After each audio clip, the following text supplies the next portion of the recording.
यति एक अनाथ लड़का है जो अपनी छोटी बहन के साथ रहता है, जो उसकी इकलौती फैमिली है। बदकिस्मती से यति के पास सबसे वीक टैलेंट्स में से एक है। इस वजह से वो हमेशा डाउट में रहता है कि क्या वो अपनी बहन को प्रोटेक्ट कर पाएगा। लेकिन सब कुछ उस दिन बदल जाता है जब उसे अपने सपनों में एक क्रीपी एनर्जी का झटका लगता है और जागने पर उसे अपनी आंखों के सामने एक अजीब सा नोटिफिकेशन दिखता है, एक सिस्टम प्रॉम्प्ट जो उसे अपनी बहन के टैलेंट को कॉपी करने की एबिलिटी देता है। उस पल से यति के पास अपनी किस्मत बदलने की पावर आ जाती है, क्योंकि उसका ये नया गिफ्ट उसे कोई भी टैलेंट कॉपी करने की पावर देता है। इस बीच उसकी प्यारी सी छोटी बहन उसे अपनी बनाई हुई डिश दिखाती है, ब्रेज्ड पोर्क, जो उसका फेवरेट है। इस खाने और घर की गर्माहट के लिए ग्रेटफुल फील करते हुए यति स्माइल करता है। टैलेंट कॉपी करने की पावर बहुत मिराकुलस है, पर वो इसे अपनी छोटी बहन पर टेस्ट नहीं करने वाला है। फिर भी वो नोटिस करता है कि उसकी बहन का बेस टैलेंट उसके वीक टियर 1 टैलेंट से बहुत बेटर है। उसकी बहन का फ्रॉस्ट टैलेंट, बर्फ की शक्ति, बहुत रेयर है और जब ये पूरी तरह अवेकन हो जाएगा तो वो अपने अपोनेंट्स को पूरी तरह डोमिनेट करेगी। वो मन ही मन उम्मीद करता है कि अब उनके पेरेंट्स शांति से रह सकते हैं। बाद में यति एक हुडी पहनता है और बाहर वॉक पर निकल जाता है, अपनी नई एबिलिटी को टेस्ट करने के लिए। अपना टैलेंट सेंसर एक्टिवेट करने पर उसे पता चलता है कि अभी इसकी रेंज सिर्फ 3 मीटर है। लो टियर टैलेंट वाले लोगों की भीड़ में ये छोटा सा रेडियस बहुत फ्रस्ट्रेटिंग लगता है। वो उम्मीद कर रहा है कि उसे कोई मिड टियर टैलेंट मिल जाए, लेकिन उसे सिर्फ नॉर्मल टैलेंट ही मिल रहे हैं। फिर भी वो जल्द ही एक एकेडमी चेकआउट करने का सोच रहा है। भले ही वो एक लो टियर टैलेंट के साथ पैदा हुआ हो, पर ये कॉपी करने की एबिलिटी उसके लिए पूरा गेम चेंज कर सकती है। एक बात तो पक्की है, यति किसी ऐसी एकेडमी में जाना चाहता है जो स्टूडेंट्स को सिर्फ उनके टैलेंट इवैल्यूएशन के बेस पर जज ना करे। इसी सोच के साथ उसे एक आइडिया आता है और वो लिनहाई बेस 5th एकेडमी में अप्लाई करने का डिसाइड करता है। जब वो कैंपस की तरफ चलता है तो उसे कई स्टूडेंट्स दिखते हैं जिनके पास मिड टियर टैलेंट है, जो इसी एकेडमी के हैं। लेकिन यति डिस्करेज फील नहीं करता। उसे अंदर से पूरा कॉन्फिडेंस है कि उसका कॉपी टैलेंट उसे उन ऊंचाइयों तक ले जाएगा जिसका इन लोगों ने सपना भी नहीं देखा होगा। वो जानता है कि आने वाले दिनों में वो और भी स्ट्रॉन्ग बनने वाला है। 10 दिन बाद लिनहाई बेस 5th एकेडमी के मार्शल स्टेडियम नंबर 3 में एक इंस्ट्रक्टर लेक्चर दे रहे हैं कि एक मार्शल वॉरियर कैसे बनते हैं। वो एक्सप्लेन करते हैं कि ये जर्नी एक मार्शल अप्रेंटिस बनने से शुरू होती है, जो आगे आने वाली हर चीज का फाउंडेशन है और इसके लिए सबसे पहले बॉडी ट्रेनिंग टेक्निक सीखनी पड़ती है। अब इंस्ट्रक्टर उन्हें वो टेक्निक सिखाने के लिए रेडी है। वो ग्रुप को बताते हैं कि इसका मेन पॉइंट अपनी चेस्ट के ठीक सामने एक एयर वॉर्टेक्स बनाना है। अगर वो ऐसा कर लेते हैं तो मतलब उन्होंने बेसिक समझ लिए हैं। सभी स्टूडेंट्स अपनी पोजीशन ले लेते हैं और अपना बेस्ट ट्राई करते हैं। ज्यादातर स्टूडेंट्स थक कर बेहोश हो जाते हैं या फ्रस्ट्रेशन में जमीन पर कोलैप्स हो जाते हैं, क्योंकि वो अपनी एनर्जी एक्टिवेट ही नहीं कर पाते। पर यति अपनी जगह से बिल्कुल नहीं हिलता। अचानक एक स्टूडेंट पैनिक में चिल्लाता है कि कोई बेहोश हो गया है, पर इंस्ट्रक्टर को कोई फर्क नहीं पड़ता। वो स्ट्रिक्टली कहते हैं कि वीक लोगों को इग्नोर करो, यहां लूजर्स के लिए कोई जगह नहीं है। उनकी सिर्फ एक डिमांड है, एयर वॉर्टेक्स बनाना, क्योंकि इसके बिना मार्शल वॉरियर बनने का कोई चांस नहीं है। इसी बीच यति चुपचाप अपनी ही प्रॉब्लम से लड़ रहा है। वो सब कुछ सही कर रहा है, लेकिन कुछ नहीं हो रहा, एक हवा का झोंका तक नहीं। उसके अंदर फ्रस्ट्रेशन बढ़ती जा रही है और वो अपने लो टियर टैलेंट को इसके लिए ब्लेम कर रहा है। जब इंस्ट्रक्टर का पेशेंस खत्म हो जाता है तो वो गुस्सा होकर चिल्लाते हैं कि ये उनकी पढ़ाई गई अब तक की सबसे खराब क्लास है। सब जमीन पर गिरे पड़े हैं, सिवाय यति के, जो अभी भी खड़ा है, भले ही मुश्किल से। इंस्ट्रक्टर ताना मारते हैं और कहते हैं कि उन्हें उम्मीद है कि ये लूजर्स चेन डोंग का एग्जाम्पल फॉलो करेंगे और लेजी इडियट्स की तरह बिहेव करने के बजाय अपना मोटिवेशन बढ़ाएंगे। बाद में यति अपने दोस्त जोंग बाओ की तरफ मुड़ता है और पूछता है कि ये चेन डोंग कौन है। जोंग स्माइल करके डिटेल्स बताता है। चेन डोंग कोई एवरेज स्टूडेंट नहीं है। उसे मार्शल अप्रेंटिस बनने में सिर्फ आधा महीना लगा और वो इतना इंप्रेसिव था कि खुद प्रिंसिपल प्रिंसिपल ने उसे पर्सनल ट्रेनिंग के लिए रख लिया। यति समझ जाता है कि चेन डोंग का टैलेंट टियर काफी हाई होगा। फिर जोंग प्राउडली चेन डोंग का ऑटोग्राफ दिखाता है और कहता है कि जब चेन डोंग टॉप पर पहुंचेगा तो सिर्फ इस सिग्नेचर से वो कुछ महीनों का रेंट पे कर सकता है। यति ये सुनकर स्पीचलेस रह जाता है, जबकि उसका दोस्त प्राउड फील कर रहा होता है। अचानक चारों तरफ एक्साइटमेंट फैल जाती है और सारे स्टूडेंट्स खुशी से कूदने लगते हैं क्योंकि चेन डोंग उसी तरफ आ रहा था। अब पूरी भीड़ उसका ऑटोग्राफ लेने के लिए पागल हो रही है और जोंग भी सबको धक्का देकर आगे भागता है। इस बीच यति चेन डोंग को चेकआउट कर रहा है, जो अपने सॉलिड मिड टियर रैंकिंग के साथ यहां काफी पॉपुलर है। चेन डोंग सबको बताता है कि वो यहां अपने टीचर के कहने पर उन्हें एनकरेज करने आया है। यति स्मार्ट प्ले करते हुए उससे हैंडशेक करने की जिद करता है। सब लोग हैंडशेक करने के लिए भागते हैं और फाइनली यति का नंबर आ जाता है। वो हाथ बढ़ाता है, हैंडशेक करता है और डोंग कैजुअली उसे गुड लक विश करता है। तभी यति का काम हो जाता है। बाद में वो अपने सिस्टम विंडो के सामने खड़ा होता है जिस पर लिखा होता है mid tier talent copied and ready to fuse. अब यति को भी नहीं पता था कि ये फ्यूजन कैसा होने वाला है। वो अभी भी कंफ्यूज था कि उसे पहले अंदर से बिजली का झटका क्यों लगा था, पर वो इस थॉट को साइड में रखकर फ्यूजन का ऑप्शन सिलेक्ट करता है। जैसे ही वो ऐसा करता है उसके चेस्ट में एक भयानक पेन होता है, जैसे किसी ने उसके दिल को मीट ग्राइंडर में डाल दिया हो। अब उसे फील होता है जैसे उसका दिमाग मेल्ट हो रहा हो। उसे समझ आ जाता है कि टैलेंट चुराना इतना भी आसान नहीं है। वो जमीन पर गिर जाता है और मुश्किल से खुद को संभाल पाता है। कुछ देर बाद स्टेटस विंडो पर कंफर्मेशन आता है कि उसका cultivation talent successfully mid tier में अपग्रेड हो गया है। दर्द भयानक था, पर यति को लगता है कि ये वर्थ इट है। इस दर्द के बदले उसे एक फ्रेश स्टार्ट मिल गया था।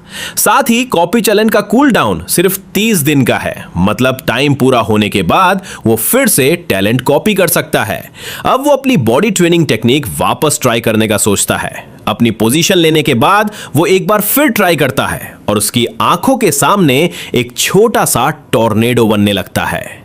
मिड टियर टैलेंट होने की वजह से अब सब कुछ बहुत स्मूथली हो रहा है। इसके साथ उसे बड़ी पिक्चर दिखने लगती है। एक एलीट मार्शल वॉरियर बनना अब उसे इम्पॉसिबल नहीं लगता, बल्कि एक ग्रेट मार्शल वॉरियर के लेवल तक पहुंचना उसे पॉसिबल लगने लगता है। एक महीने बाद रात की चांदनी में एक खूंखार वुल्फ छतों पर कूद रहा है। उसी वक्त एक पिता और बेटी डिनर का प्लान कर रहे हैं। दूसरी तरफ यति अब एक मार्शल अप्रेंटिस बन चुका है, पर एक सच्चा मार्शल वॉरियर बनने के लिए उसे अभी भी लंबा रास्ता तय करना है। यति सोचता है कि चेन डोंग प्रिंसिपल से पर्सनल ट्रेनिंग ले रहा है, तो वो यकीनन उससे कहीं ज्यादा फास्ट लेवल अप कर रहा होगा। पलक झपकते ही वो खूंखार सिल्वर मून वुल्फ उस पिता पर हमला कर देता है और उसे तुरंत मार देता है। छोटी बच्ची के रोने की आवाज सन्नाटे को चीर देती है और यति ये ब्रूटल सीन देखकर सुन्न पड़ जाता है। उसका चेहरा पीला पड़ जाता है। अचानक पैनिक फैल जाता है जब सबको पता चलता है कि वहां एक मॉन्स्टर है। लोग डर के मारे भागने लगते हैं। यति ने पहली बार किसी मॉन्स्टर को इतने करीब से देखा था। जैसे ही वो मॉन्स्टर उस छोटी बच्ची के पास पहुंचता है, यति करेज जुटाकर उस बच्ची को खींचकर बचा लेता है, पर वो वुल्फ उनके पीछे पड़ जाता है। यति को डर लगने लगता है क्योंकि वो मॉन्स्टर बहुत फास्ट है। उनके पास बचने का कोई टाइम नहीं था। तभी सीन में एक हीरोइक फिगर की एंट्री होती है जो पीछे से उस वुल्फ पर जोरदार हमला करता है, जिससे सड़क पर दरारें पड़ जाती है। सिल्वर मून वुल्फ पलटकर गुर्राता है। वहां कोई और नहीं बल्कि फेमस कैप्टन गेल वुल्फ खड़े थे, जो लेट आने के लिए माफी मांगते हैं।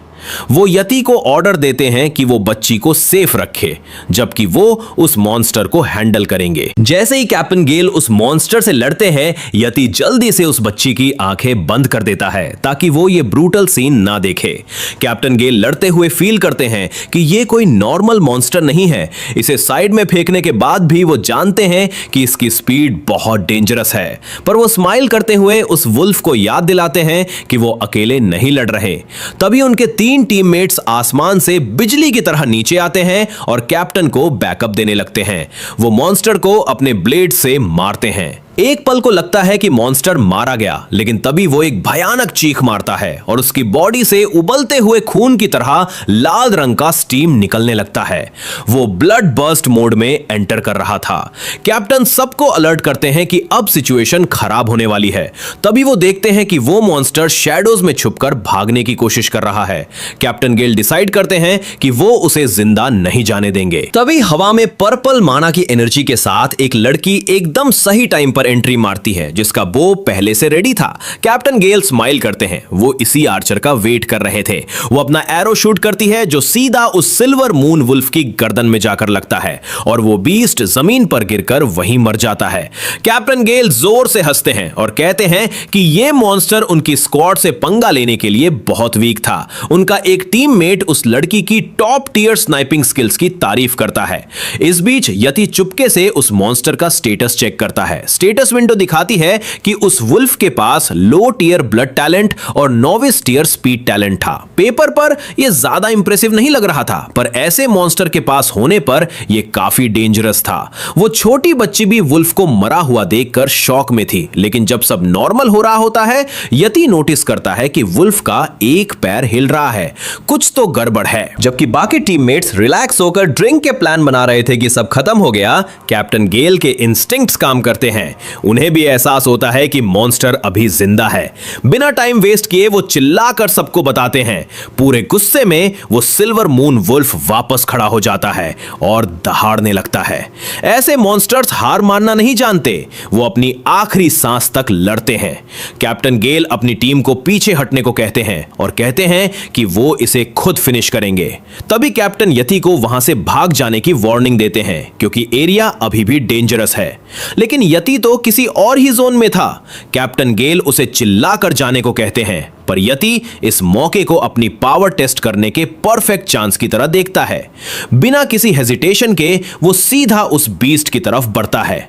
सारी वार्निंग्स इग्नोर करके वो उस वुल्फ को एक जोरदार पंच मारता है और अगले ही सेकेंड स्टेटस विंडो पॉपअप होती है, टैलेंट कोपीड। यति अपने दोनों हाथों से उस मॉन्स्टर पर लगातार पंच मारता रहता है। उसके अंदर एनर्जी की शॉक वेव्स भेजता है और उसके टैलेंट्स कॉपी करते हुए इस स्लॉटर को एंजॉय करने लगता है। फाइनली कैप्टन गेल उसे रोकते हैं और याद दिलाते हैं कि मॉन्स्टर अब मर चुका है। यति को पता था कि वो मर चुका है, पर उसके लिए सबसे इंपॉर्टेंट बात यह थी कि टैलेंट सक्सेसफुली कॉपी हो चुका था। फिर कैप्टन गेल अपनी टीम को क्लीन अप की ड्यूटी देते हैं। वो 3 लोगों को डेड बॉडी हटाने को कहते हैं और आर्चर को बच्ची का ख्याल रखने को कहते हैं। जाते जाते वो यति से कहते हैं कि जब वो एक मार्शल वॉरियर बन जाएगा तो वो उसे अपनी स्क्वाड में देखना चाहेंगे। ये सुनकर यति एक्साइटेड हो जाता है। बाद में जब वो घर पहुंचता है तो सबसे पहले वो अपने चेहरे से ब्लड धोता है ताकि उसकी बहन को कुछ पता ना चले,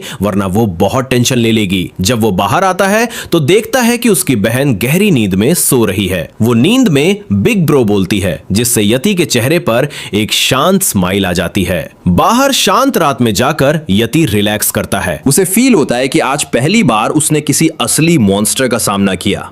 ये मॉन्स्टर उन कहानियों वाले मॉन्स्टर से 100 गुना ज्यादा पावरफुल और डरावना था। अपनी बहन को ठीक से सुलाने के बाद वो डिसाइड करता है कि उसे जल्द ही मार्शल वॉरियर बनना होगा, क्योंकि एक दिन सिर्फ वही अपनी बहन और ऐसे नाइटमेयर के बीच में खड़ा होगा। अब उसके दिमाग में एक वाइल्ड थॉट आता है कि क्या इंसान की बॉडी में मॉन्स्टर का टैलेंट फ्यूज किया जा सकता है। बेड पर बैठे हुए वो अपनी स्टेटस विंडो देखता है जिस पर मॉन्स्टर के टैलेंट की डिटेल्स थीं। उसे पता है कि यह फ्यूजन लाइफ थ्रेटनिंग हो सकता है, शायद पिछले वाले से भी ज्यादा पेनफुल। लेकिन स्ट्रांग बनने की चाहत किसी भी डर से ज्यादा बड़ी थी। अपनी बहन को प्रोटेक्ट करने के लिए वो किसी भी ब्रूटल रास्ते पर जाने को रेडी था। स्पीड टैलेंट फ्यूज करने के लिए यति खुद को रेडी करता है। वो अपने मुंह में एक कपड़ा दबा लेता है ताकि दर्द बर्दाश्त कर सके।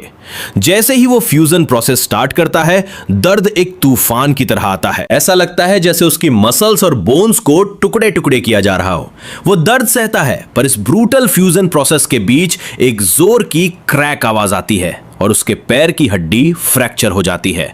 दर्द आग की तरफ फैल जाता है। यति पैनिक करने लगता है कि कहीं टैलेंट कॉपी फेल तो नहीं हो गया। उसे लगता है कि उसने अपनी लिमिट्स क्रॉस करके गलती कर दी। उसका सिर घूमने लगता है और अपनी बहन को आवाज लगाने से पहले ही वो अंधेरे में पास आउट हो जाता है। अगली सुबह वो झटके से उठता है। उसका दिल तेजी से धड़क रहा था। सबसे पहले वो अपना पैर चेक करता है और देखता है कि ना कोई फ्रैक्चर है ना कोई चोट, सब कुछ परफेक्टली फाइन है। उसे नहीं पता रात में क्या हुआ, पर जो भी था उससे उसे एक सीरियस अपग्रेड मिल गया है। उसकी बॉडी काफी लाइट फील हो रही थी। वो तुरंत अपनी स्टेटस विंडो खोलता है। सब कुछ कंफर्म हो जाता है। यति, जिसके पास मिड टियर कल्टीवेशन टैलेंट था, अब उसके पास नोविस टियर स्पीड टैलेंट भी आ गया है। टैलेंट कॉपी सक्सेसफुल था। बाद में 5th एकेडमी के एक फॉरेस्ट वाले एरिया में यति बहुत खुश है। वो टार्जन की तरह पेड़ों पर कूद रहा है। वो एनर्जी से भरा हुआ है और बिल्कुल एक नया वर्जन फील कर रहा है। जब वो अपना नया टैलेंट टेस्ट कर रहा होता है, हवा में एक पत्ता गिरता है और यति परफेक्ट टाइमिंग के साथ उसे बिना कोशिश किए ही कैच कर लेता है। सच में उस सिल्वर मून वुल्फ की स्पीड एकदम ऑसम थी।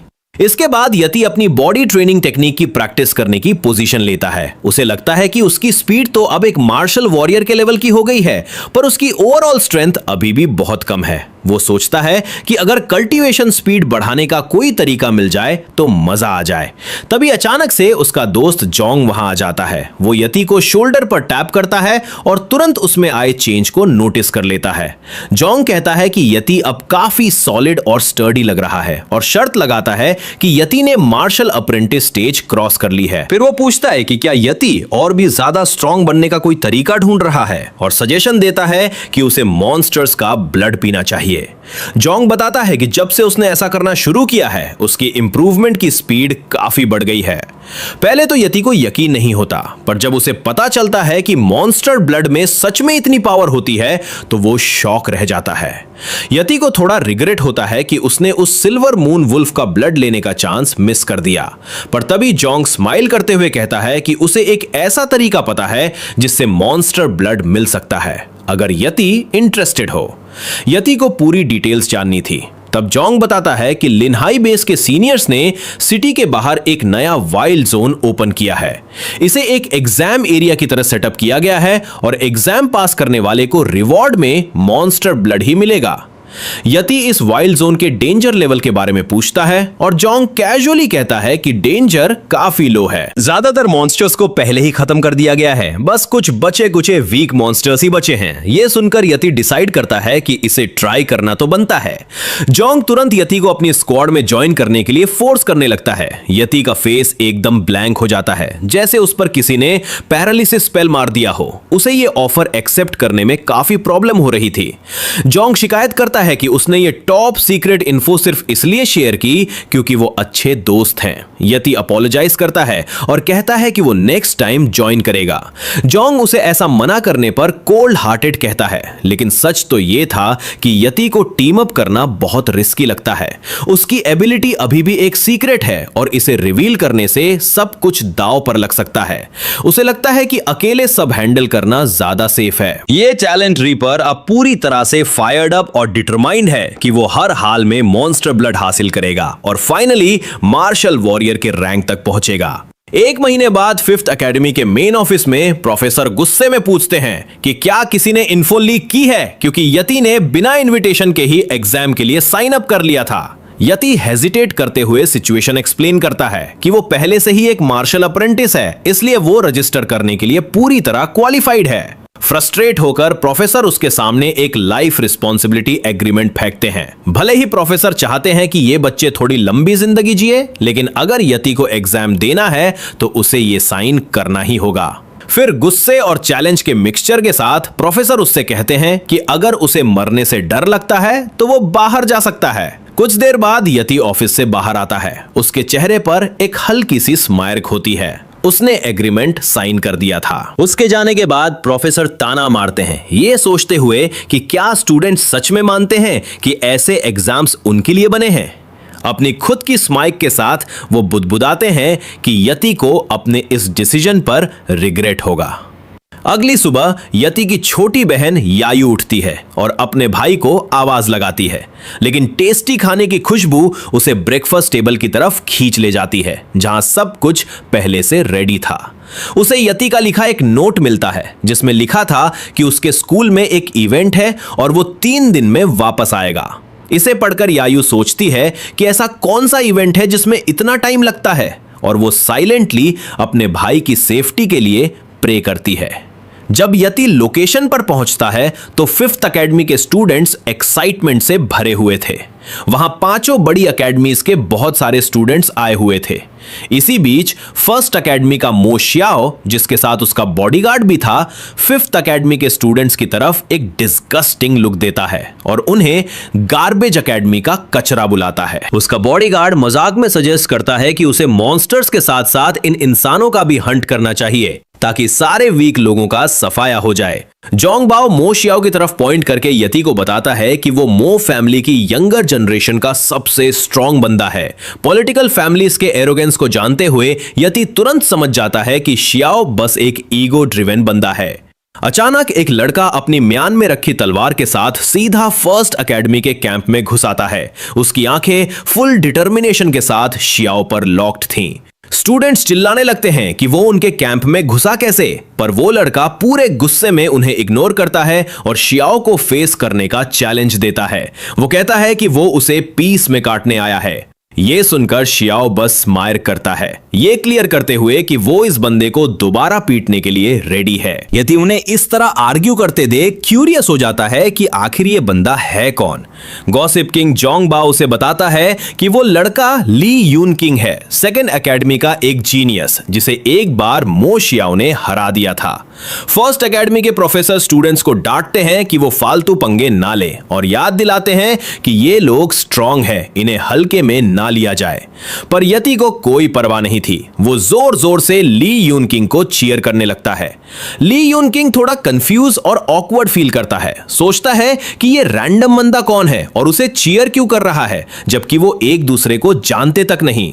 तभी अथॉरिटीज को पता चलता है कि 2 राइवल्स के बीच फाइट होने वाली है और तुरंत एक अनाउंसमेंट होती है कि जो भी वाइल्ड जोन के बाहर फाइट स्टार्ट करेगा उसे एग्जाम से डिस्क्वालीफाई कर दिया जाएगा।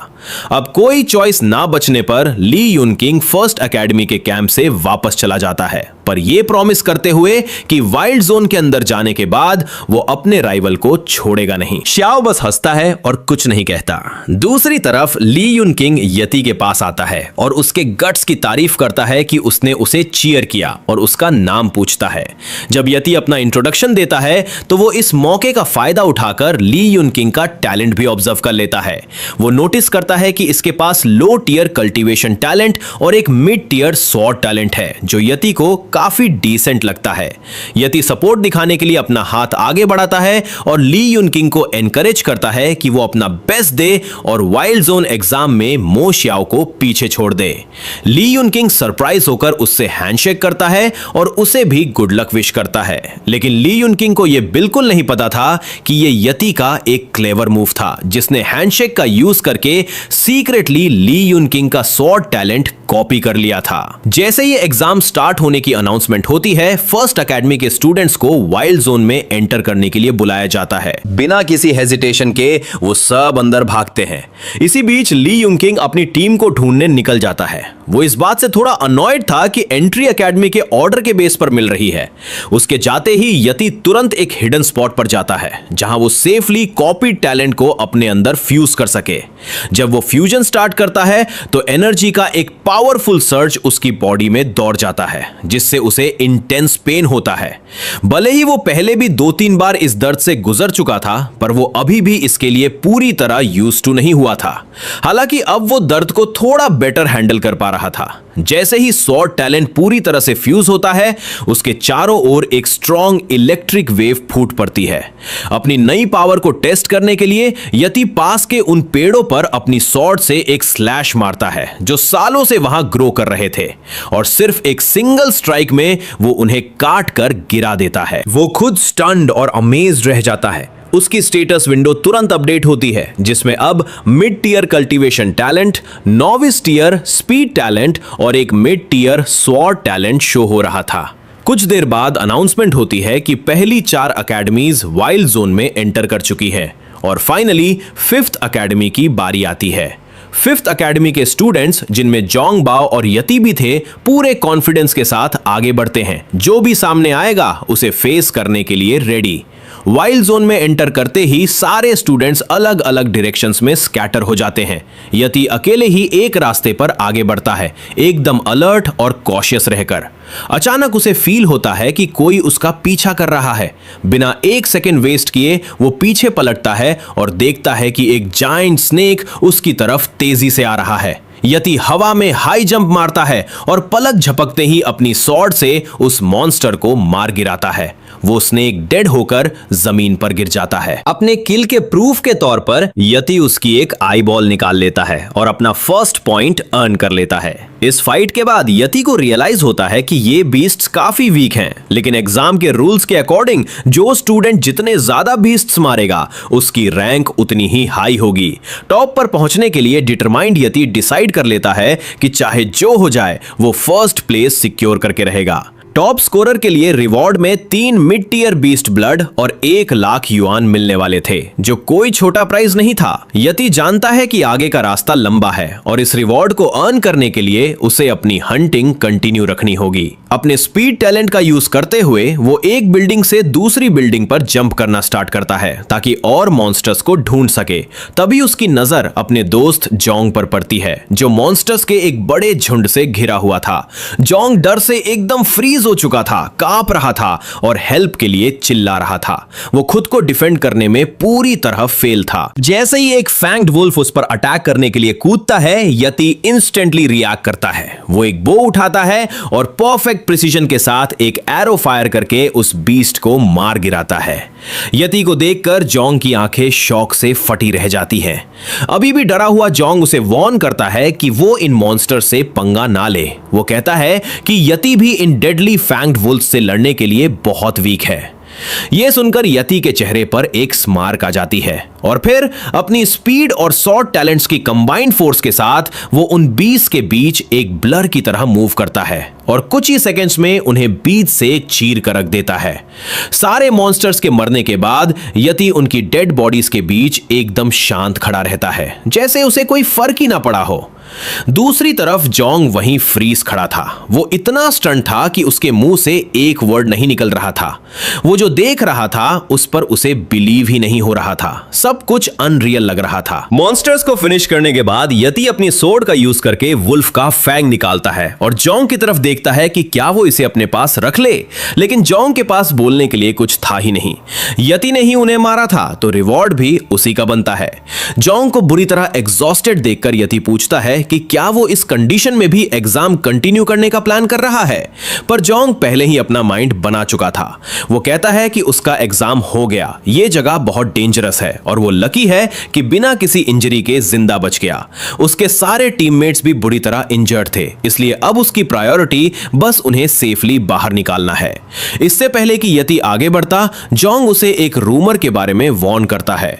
वाइल्ड जोन में एक स्यूडो बीस्ट की प्रेजेंस। यति को इसके बारे में कुछ नहीं पता था, तो जोंग एक्सप्लेन करता है कि उसने सुना है फर्स्ट एकेडमी का एक ग्रुप 10 मीटर से भी लंबे एक जायंट स्पॉटेड स्नेक का हंट कर रहा है। ये कोई नॉर्मल स्नेक नहीं है, ये एक स्यूडो बीस्ट है जो नॉर्मल मॉन्स्टर से कहीं ज्यादा स्ट्रॉन्ग और रेयर है। इसे मारने के सीधे 500 पॉइंट्स मिलेंगे, जो शायद पूरे एग्जाम का हाईएस्ट स्कोर हो सकता है। यह सुनते ही यति जोंग को फोर्स करता है कि वो उसे उस बीस्ट की लोकेशन बताए।